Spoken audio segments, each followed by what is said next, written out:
Hello, എല്ലാവർക്കും നമസ്കാരം. എന്തൊക്കെയാണ് വിശേഷങ്ങൾ? എല്ലാവരും സുഖമായിരിക്കുന്നോ? അപ്പോൾ ഇന്ന് 11 മണി ഉച്ചയ്ക്ക് രാവിലെ കഴിഞ്ഞ ഒരു 11 മണി തൊട്ടുള്ള വിശേഷങ്ങളാണ് കേട്ടോ നിങ്ങളുമായിട്ട് പങ്കുവയ്ക്കുന്നത്. അപ്പോൾ ദിവസത്തെ എന്നത്തെയും പോലെ തന്നെ കാലത്ത് ഞാൻ നേരത്തെ എഴുന്നേറ്റിട്ടുണ്ട്. എഴുന്നേറ്റ് പിന്നെ രാവിലത്തെ ഭക്ഷണമാക്കി വെച്ചിട്ടു. പുട്ടും കപ്പയായിരുന്നു കേട്ടോ രാവിലെ കറി. അപ്പോൾ അതൊക്കെ ഉണ്ടാക്കി വെച്ചിട്ട് ഞാൻ എന്ത് ചെയ്തു, ഞാനും മോഹനേട്ടനും കൂടെ പറമ്പിലേക്ക് ഇറങ്ങി കേട്ടോ. ഈ ഒരു മഴക്കാറും ഒക്കെ ഇങ്ങനെ കാണുന്നുണ്ടല്ലോ. അപ്പം ഇനിയിപ്പം നമുക്ക് വിറകൊക്കെ ശേഖരിക്കേണ്ട സമയമായില്ലേ. അപ്പോൾ അതുകൊണ്ട് വേണ്ടിയിട്ട് തെങ്ങിലൊക്കെ കയറിയപ്പം ഓലയും മടലും ഒക്കെ ഉണ്ടായിരുന്നു. അപ്പോൾ അതൊക്കെ വെട്ടി വെക്കാനൊക്കെ ആയിട്ട് ഞങ്ങൾ രണ്ടാളും കൂടെ പുറത്തേക്ക് ഇറങ്ങി ഓലയും മട്ടലൊക്കെ വെട്ടി വെച്ചു. ഒക്കെ അങ്ങനെയൊക്കെ ആക്കി പറമ്പൊക്കെ കുറച്ച് കത്തിക്കാനൊക്കെ ഉണ്ടായിരുന്നു. അങ്ങനത്തെ ഓരോ പരിപാടിയൊക്കെ കഴിഞ്ഞു കേട്ടോ. അത് കഴിഞ്ഞ് വന്നിട്ട് ഞങ്ങൾ എന്ത് ചെയ്തു, ഭക്ഷണം കഴിച്ചിട്ട് മോനേട്ടൻ എന്ത് ചെയ്തു, ഓഫീസിലേക്ക് പോയി. അതിനുശേഷം ഞാനും കുറച്ച് നേരം അമ്മേനെയൊക്കെ വിളിച്ചു. അങ്ങനെ കുറച്ച് നേരം ഇരുന്നു. അതിനുശേഷം ബാത്റൂമൊക്കെ കഴുകാനുണ്ടായിരുന്നു, പിന്നെ അലക്കാനുണ്ടായിരുന്നു. ഇതൊക്കെ കഴിഞ്ഞു ഒരു 11 മണിയാകുമ്പോഴാണ് ഞാൻ എന്ത് ചെയ്ത് അടുക്കളയിലേക്ക് വന്നത് കേട്ടോ. തിരക്കിട്ടിട്ട് പണി ചെയ്യാനൊന്നുമില്ല. കാരണം എന്താ അറിയോ, ഇപ്പോൾ വിനുക്കുട്ടൻ വീട്ടിലില്ലാത്തതുകൊണ്ട് ഒച്ച കഴിയുന്ന പോലെയാണ് എനിക്ക് സമയം പോകുന്നത് കേട്ടോ. അവനുണ്ടെങ്കിൽ എനിക്ക് സമയം തികയാറേയില്ല. ഇങ്ങനെ വർത്തമാനം പറഞ്ഞിട്ട് ബാക്കിൽ നടന്നിട്ട് ഒരു പണി നീങ്ങാത്ത പോലെ. ഇപ്പോൾ എനിക്ക് ഇഷ്ടം പോലെ സമയമാണ് കേട്ടോ. ഭയങ്കര വിഷമമാണ് അവനില്ലാത്തതുകൊണ്ട്. അപ്പം അവന് കളിക്കണ്ടേ, എപ്പോഴും എൻ്റെ അടുത്ത് ഇങ്ങനെ ഇരുന്നാൽ മതി. ഇവിടെ കളിക്കാനൊന്നും ആരുമില്ല. അപ്പം അങ്ങനെ അമ്മേൻ്റെ അടുത്ത് പോയത്. അവിടെയാണെങ്കിൽ കളിക്കാൻ കുട്ടികളൊക്കെ ഉണ്ട് കേട്ടോ. അപ്പോൾ അങ്ങനെയായി. ഞാൻ എന്ത് ചെയ്തു, അരിയൊക്കെ കഴുകി അടുപ്പത്തേക്ക് ഇട്ടു. കഷ്ണങ്ങളൊക്കെ മുറിച്ചുകൊണ്ടിരിക്കുകയാണ് കേട്ടോ. പരിപ്പ്, വെള്ളരിക്ക, തക്കാളി, മുരിങ്ങക്കായ ഇതൊക്കെ കൂടിയാണ് ഒരു കൂട്ടാൻ വെക്കുന്നത്. പിന്നെ ചെറുപയറും വാഴക്കൂമ്പ്, നമ്മുടെ വാഴത്തട്ട കൊണ്ട് ഒരു ഉപ്പേരി. ഇതാണ് ഇന്നത്തേത് കേട്ടോ. അപ്പോൾ അടുപ്പിലാണ് വെക്കുന്നത്. പിന്നെ അപ്പോൾ അരി അടുപ്പത്തിട്ടല്ലോ. ഇനി ആ അരി തിളയ്ക്കുമ്പോഴേക്കും നമുക്ക് എന്ത് ചെയ്യാം, ഞാൻ പരിപ്പ് പുതിർത്ത് വെച്ചിട്ടുണ്ട്, കഴുകിയിട്ട് പുതിർത്ത് വെച്ചിട്ടുണ്ട്. അപ്പോൾ അരി ഒന്ന് തിളച്ചിട്ട് അത് അവിടെ നിന്ന് മാറ്റി വെച്ചിട്ട് അതിലേക്ക് എന്ത് ചെയ്യാം, നമ്മുടെ പരിപ്പ് വെക്കാമെന്ന് വിചാരിച്ചു. അപ്പോൾ ഇന്നപ്പോഴേക്ക് തട്ട ഞാൻ നുറുക്കിക്കൊണ്ടിരിക്കുകയാണ് കേട്ടോ. വാഴത്തട്ട എന്ന് പറയും, വാഴക്കൂമ്പ് എന്ന് പറയും, എന്ത് വേണമെങ്കിലും പറയാം. അപ്പോൾ അത് അവിടെ ആയി കൊടുക്കുമ്പോൾ ഞാൻ ചോദിച്ചു, അന്ന് അരച്ച് വെക്കാമെന്ന് വിചാരിച്ചു. അങ്ങനെ കൂട്ടാനുള്ളത് ആണ് അരച്ച് വെക്കുന്നത്. കുറച്ച് ഉള്ളിയും ജീരകവും തേങ്ങയും കൂടിയാണ് കേട്ടോ അരച്ച് വെക്കുന്നത്. അപ്പോൾ ഒരു നല്ല ടേസ്റ്റാണ് കേട്ടോ. അപ്പോൾ അങ്ങനെ അത് അരച്ചു, അത് പാത്രമൊക്കെ ഒഴിച്ചു മാറ്റി വെച്ചു. അതിനുശേഷം ഞാൻ ഉപ്പേരിക്കുള്ളത് പച്ചമുളകും തേങ്ങയും കൂടെ ചതച്ചെടുക്കുന്നുണ്ട്. അത് ഞാൻ വീഡിയോ എടുത്തിട്ടില്ല കേട്ടോ. എല്ലാം കൂടെ എടുക്കണ്ടല്ലോ എന്ന് വിചാരിച്ചിട്ട്. അപ്പോഴേക്ക് നമ്മുടെ അരി നല്ലോണം തിളച്ചപ്പോൾ ഞാൻ അത് എന്ത് ചെയ്തു, അത് ആ വായ ഭാഗത്തേക്ക് മാറ്റി വെച്ചു. അതിൽ കുറച്ച് ചകിരിയൊക്കെ ഇട്ട് ഒന്നും കൂടെ തീയൊക്കെ കത്തിച്ച ശേഷം പരിപ്പും വെള്ളരിക്കയും കൂടെ ഞാൻ ഒരുമിച്ച് അടുപ്പത്തേക്ക് വെച്ചു കേട്ടോ. വെള്ളരിക്ക അതങ്ങനെ ആയിക്കോട്ടെ എന്ന് വിചാരിച്ചു. അവിടുന്ന് ആവുന്ന സമയം കൊണ്ട് ഞാൻ എന്ത് ചെയ്തു എന്ന് വെച്ചാൽ അകങ്കൊലിയൊക്കെ ഒന്ന് അടിച്ചു വരാണേ. ഇന്നലെ കഴിഞ്ഞ ദിവസം ഞാൻ നല്ലോണം ഒക്കെ അടിച്ചു വാരിയതാണ് കേട്ടോ. വീട്ടിൽ നിന്ന് വന്നിട്ടെല്ലാം അടിച്ചു വാരി പൊടിയൊക്കെ തട്ടി ഒക്കെ അടിച്ചു വാരിയതാണ് കേട്ടോ. വിനുക്കുട്ടൻ അവിടെ നിന്നതല്ലേ. അപ്പോൾ എനിക്ക് എന്തോ സങ്കടമായിട്ട് ഞാൻ ഇങ്ങനെ ഓരോ പണി ചെയ്തുകൊണ്ടിരിക്കുക കേട്ടോ. വെറുതെ ഇരിക്കുമ്പോൾ എനിക്ക് എന്തൊക്കെയോ പോലെയോ.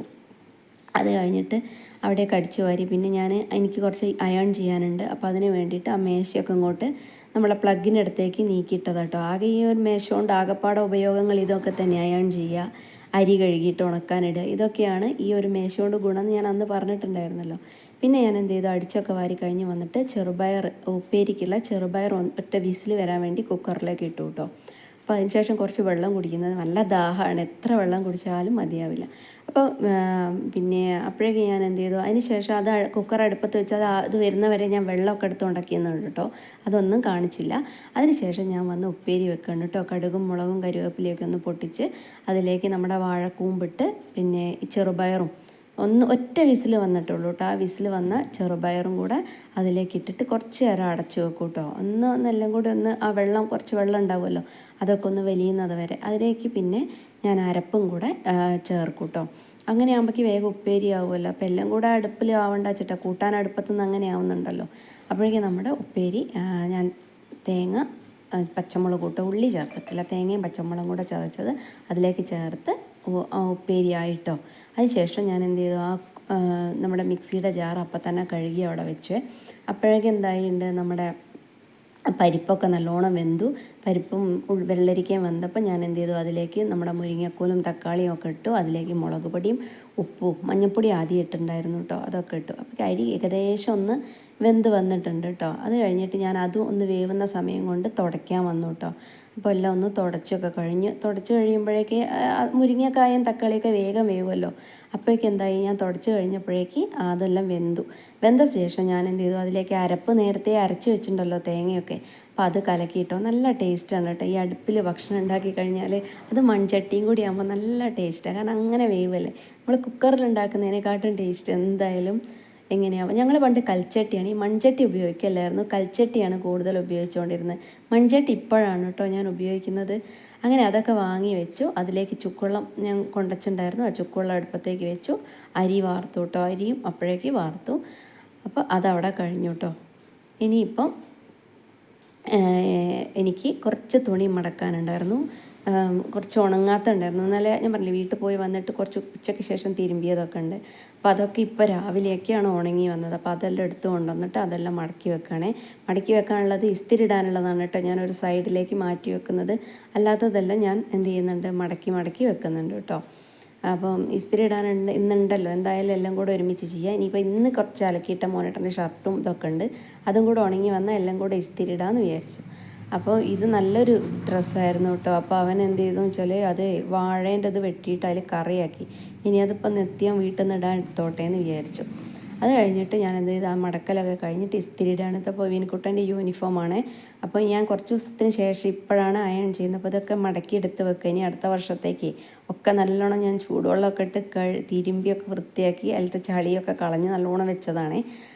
അപ്പോൾ അതൊക്കെ കഴിഞ്ഞ് ഇസ്തിരി ഇടലും കഴിഞ്ഞ് വന്നപ്പോഴേക്ക് മോഹനേട്ടൻ വന്നു. പിന്നെ ഊണ് കഴിക്കാനുള്ള തയ്യാറെടുപ്പായിട്ടോ. അരിയൊക്കെ വാർത്തിട്ട് ഊണ് കഴിക്കുകയാണ്. ചോറും നമ്മുടെ കറിയുണ്ട്, അച്ചാറുണ്ട്, എല്ലാം ഉണ്ട്. അപ്പോൾ ഇങ്ങനെ ചോറെടുക്കുന്ന ഒരിതാണ് കേട്ടോ കാണിക്കുന്നത്. ഒരു എന്താ പറയുക, സമയം എന്ന് പറഞ്ഞാൽ ഇത്രയും ചെയ്തിട്ട് 11 മണിക്ക് തുടങ്ങിയിട്ടും 1:30 ആയിട്ടേ ഉള്ളൂ കേട്ടോ. സമയം എനിക്ക് തീരെ പോകുന്നില്ല. മീൻകൂട്ടനുണ്ടെങ്കിൽ എന്താ അറിയില്ല, എപ്പോഴും അവൻ അമ്മേ എന്ന് വിളിച്ചിട്ടേ അമ്മ കളിക്കാൻ കൂടില്ല. എന്തെങ്കിലും സംസാരിച്ചിട്ടൊക്കെ സമയം പോകണതറിയില്ല. ഇപ്പം ഞങ്ങൾ രണ്ടാളും കൂടെ സമയം ഇങ്ങനെ എന്താ ചെയ്യേണ്ടത് എന്ന് ആലോചിച്ചിട്ട് നിൽക്കുന്ന ഒരവസ്ഥയിലാണ്. പക്ഷെ അവനെ ഞാൻ പറഞ്ഞില്ലേ, അവനിങ്ങനെ പിടിച്ചു നിർത്തിയാൽ ശരിയാവില്ലല്ലോ. അവനും അവൻ്റേതായ കളികളും കാര്യങ്ങളൊക്കെ ഉണ്ടാവില്ലേ. അപ്പോൾ അമ്മമ്മേൻ്റെ അടുത്ത് ഇപ്പോൾ അവൻ വളരെ ഹാപ്പി ആയിട്ടാണ് നിൽക്കുന്നത്. അവിടെ ഏട്ടൻ്റെ മക്കളുണ്ട്, വീട്ടിൻ്റെ അടുത്തുള്ള കുട്ടികളുണ്ട്. അപ്പോൾ അവൻ കളിയും കാര്യങ്ങളൊക്കെ ആയിട്ട് അങ്ങനെ അടിച്ച് പൊളിച്ച് അങ്ങനെ പോവുക. നമ്മളിങ്ങനെ പിടിച്ചു വെച്ചിട്ട് കുട്ടിക്കൊരു ഇതുണ്ടാവില്ലല്ലോ. ഞങ്ങളുടെ അടുത്ത് മാത്രം അങ്ങനെ വട്ടം ചുറ്റി നിൽക്കുമ്പോൾ. ഇവിടെ നിന്നാണെങ്കിൽ ഞാനും അവനും കൂടെ എപ്പോഴും ചാടിയും പിടിയും ഒച്ച ഉണ്ടാക്കലും ഒക്കെയായി. ഇപ്പോൾ ഒരു പിടി വീട്ടിൽ ഒച്ചയില്ല, ബഹളവും ഇല്ല, ഒന്നുമില്ല കേട്ടോ. അങ്ങനെ ഇപ്പോൾ ഞാൻ ഉപ്പേരിയൊക്കെ വിളമ്പാണ് കേട്ടോ. ഞങ്ങൾ രണ്ടാളോട് അവിടെ ഇരുന്ന് കഴിക്കുകയാണ്. പപ്പടമൊന്നുമില്ല, വെനിക്കുട്ടനുണ്ടെങ്കിലായി പപ്പടവും കാര്യമൊക്കെ. ഇപ്പോൾ ഞങ്ങൾക്ക് പപ്പടവും ഒന്നും വേണ്ട. അപ്പോൾ അതൊക്കെ ആയിട്ട് ഞങ്ങൾ രണ്ടാളൂടെ ഊണ് കഴിക്കാൻ വേണ്ടിയിട്ട് പോവുകയാണ് കേട്ടോ. മോനേട്ടൻ അവിടെ ഇരിക്കുന്നുണ്ട്. അപ്പോൾ മോനേട്ടനുള്ള ചോറെടുത്തിട്ട് ഞാൻ എന്ത് ചെയ്യണം, അങ്ങോട്ട് കൊണ്ടുപോവാണ്. എനിക്കുള്ളത് എടുക്കണം. മോരുമുണ്ട്, അത് മോനേട്ടൻ അവിടെ കൊടുക്കും കേട്ടോ. അത് കഴിഞ്ഞ് ഞാൻ വന്നിട്ട് ഊണ് കഴിച്ച് വന്നിട്ട് അടുത്ത ദിവസത്തേക്ക് അരി പുതിർത്താണ്. പണിക്കാരുണ്ടാവുമെന്ന് പറഞ്ഞിട്ടുണ്ട്. കുറച്ച് വിറക് കീറാനുണ്ട്. വിറക് മട്ടലൊക്കെ ഞങ്ങൾ ഇതാക്കി വെച്ചു. അപ്പോൾ അതിന് വേണ്ടിയിട്ട് ചിലപ്പം നാളെ പണിക്ക് ആൾ വരുമെന്ന് പറഞ്ഞു. അങ്ങനെയാണെങ്കിൽ ദോശയും കപ്പയും ചെറുപയറൊക്കെ ഉണ്ടെങ്കിൽ മതി. അതിന് വേണ്ടിയിട്ടാണ് അരി പുതിർത്തി വെച്ചു കേട്ടോ. അതിനുശേഷം ഞങ്ങൾ കഴിച്ച പാത്രങ്ങളൊക്കെ കഴുകുകയാണ്. അപ്പോൾ ഇത്രയേ ഉള്ളൂ വിശേഷങ്ങൾ. ഈ വീഡിയോ ഇഷ്ടമാവുകയാണെങ്കിൽ എല്ലാവരും ലൈക്കും ഷെയറും കമൻറ്റും ഒക്കെ ചെയ്യണം. സബ് ചെയ്തിട്ടൊന്ന് സപ്പോർട്ട് ചെയ്യണേ. അപ്പോൾ എല്ലാവർക്കും ഇഷ്ടമാവുമെന്ന് ഞാൻ പ്രതീക്ഷിക്കുന്നു. ചെറിയൊരു വീഡിയോ ആണ്. എന്താ വേറെ പ്രത്യേകിച്ച് വിശേഷമൊന്നുമില്ല. അപ്പോൾ എല്ലാവർക്കും ഞാൻ നന്ദി പറയുകയാണ്. Thank you. Bye bye. C U.